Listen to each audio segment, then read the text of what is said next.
Hi everyone, so today I'm coming at you with some wet hair because we are going to go and do a little bit of a review of the Dyson Airwrap that I have been trialling now for a couple of weeks, and I feel like I've finally gotten to grips with how it all works. It comes in this box here.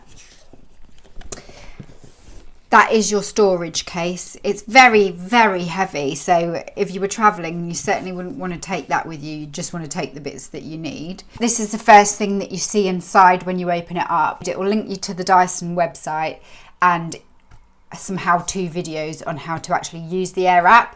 I recommend that you do actually do this. If you're going to buy it, just take the time to watch the instructional videos, because so many people who have reviewed this online haven't got a Scooby how to actually use it, and they're using it completely wrong and then they're giving it a bad review. Whereas if you just take the time just to research how to use it, you'll be fine. Then next layer, you've got your protective heat mat. I'm going to try and lift this up so you can see what's inside. So you get your main unit, you get your hairdryer attachment, you get your barrels. This is the complete set. So with the complete set, you get both sizes of barrels. You get your soft brush, you get your coarser brush, and you also get your round brush.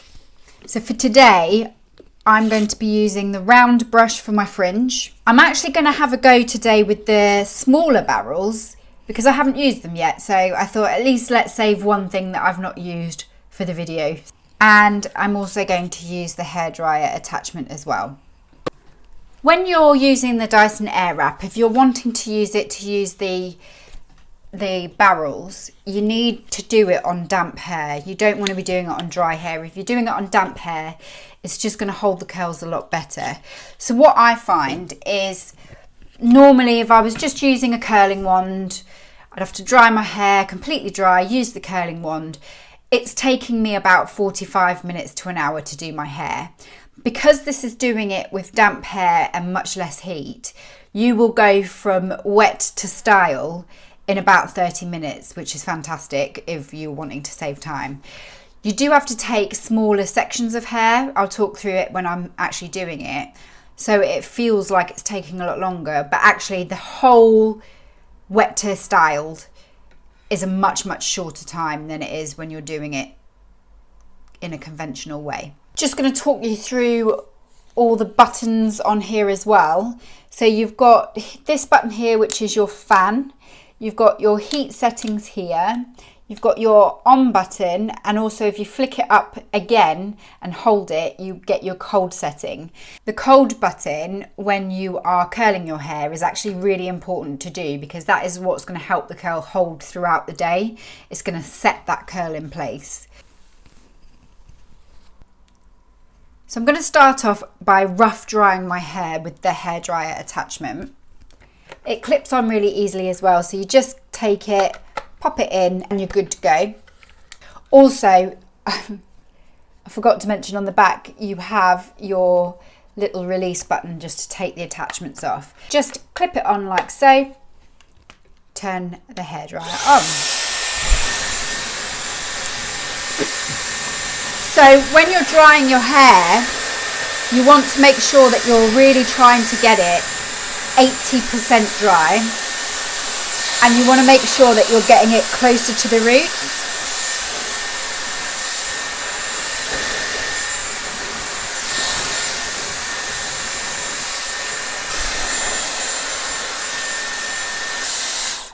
So that's about enough of the rough drying. So I'm just going to release the attachment. Now I'm going to use the round brush. I find it's easier for me if I turn the settings right down. I'm going to tie up the rest of my hair, keep my fringe down.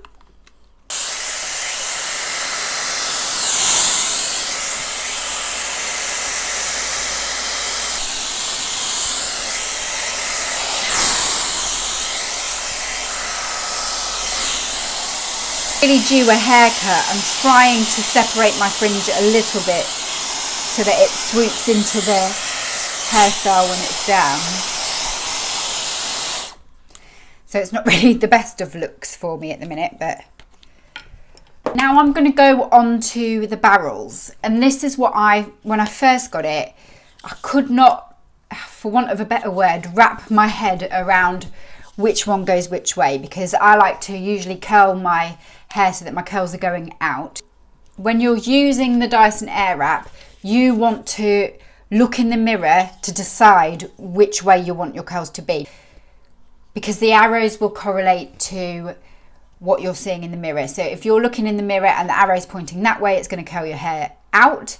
If you're looking in the mirror and it's pointing that way, it's going to curl your hair in. So looking in the mirror, I want to swap those around. So I want this one to do this side of my hair, this one to do the other side of my hair.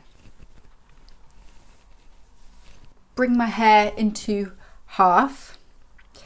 And what I'm going to do, I'm going to work on one side of my hair first, completely finish that off, and then go on to the other side.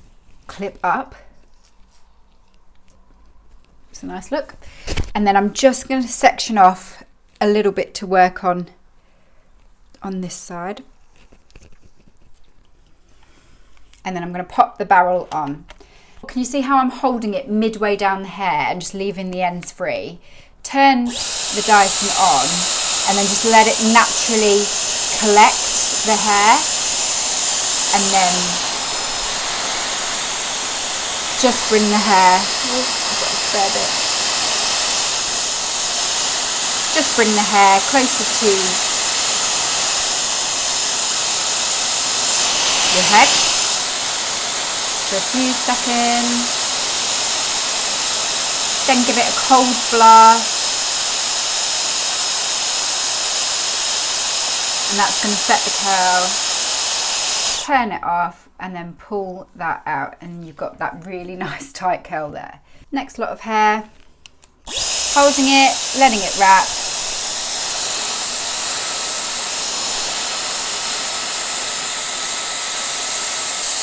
Cold blast and release, and you've got that nice tight curl. Hold it nice and loose, let it suck it round. See how easy it just does all the work for you, and then just bring it closer to you. Grab my next lot of hair that I want to work on.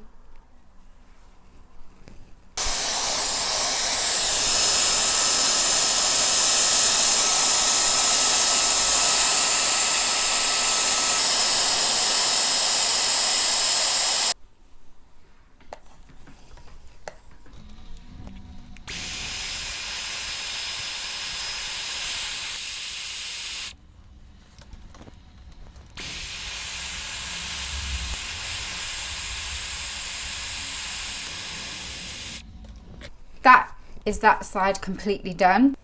When you're changing over the barrels, you release, take it from the top here, because this part doesn't get hot. The barrel does actually get quite warm.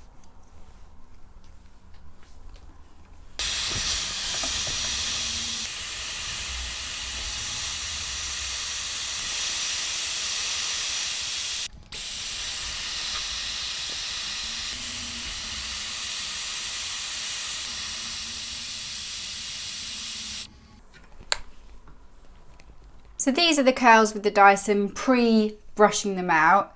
I'm going to do this side first because this side's still cooling down, but I'm just going to gently brush them out.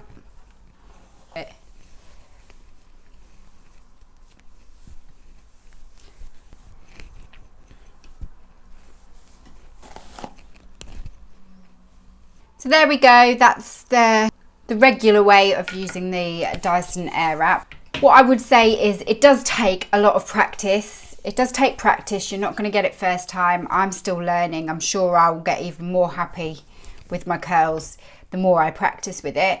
I have seen there are other ways of using it as well, but this is the traditional way that it was intended to be used. I know a lot of people will be wanting to know about the hairdryer attachment and if that's as good as using a normal hairdryer. What I would say is it's a great attachment for rough drying your hair, but there are no nozzles attached, so you're not going to get a nice smooth blow dry with that. But then in turn, you just use one of the smoothing brushes to get that nice smooth blow dry, or you'd use the round brush. So for me, I would say really you only need one or the other, and I would go with the Airwrap because you've just got a lot more options than what you'd have with the hairdryer. I really like the Dyson Airwrap. I think it's a fantastic hair tool. It's something that I enjoy using, and I recommend it. I do think it's worth the price. I hope the video was helpful for you. If you've got any questions at all, please let me know. I may end up doing another Dyson video when I've had my hair cut, because I've not had it done for the last 3 months being stuck in lockdown. So it's not the fairest of ways to judge a hair tool. I mean, look at that fringe. I can't see out of it. And I was just really excited to show you guys my thoughts on it. Please, if you like this video, give it a thumbs up, and don't forget to subscribe to my channel and bring as much content as I can whilst I'm in lockdown. Thank you everybody for watching my video. I hope it's helpful. If anybody's got any questions, please just drop me a message or comment, and I will try and answer anything that I can. Anyway, that's it for now, so I'll see you all soon. Bye!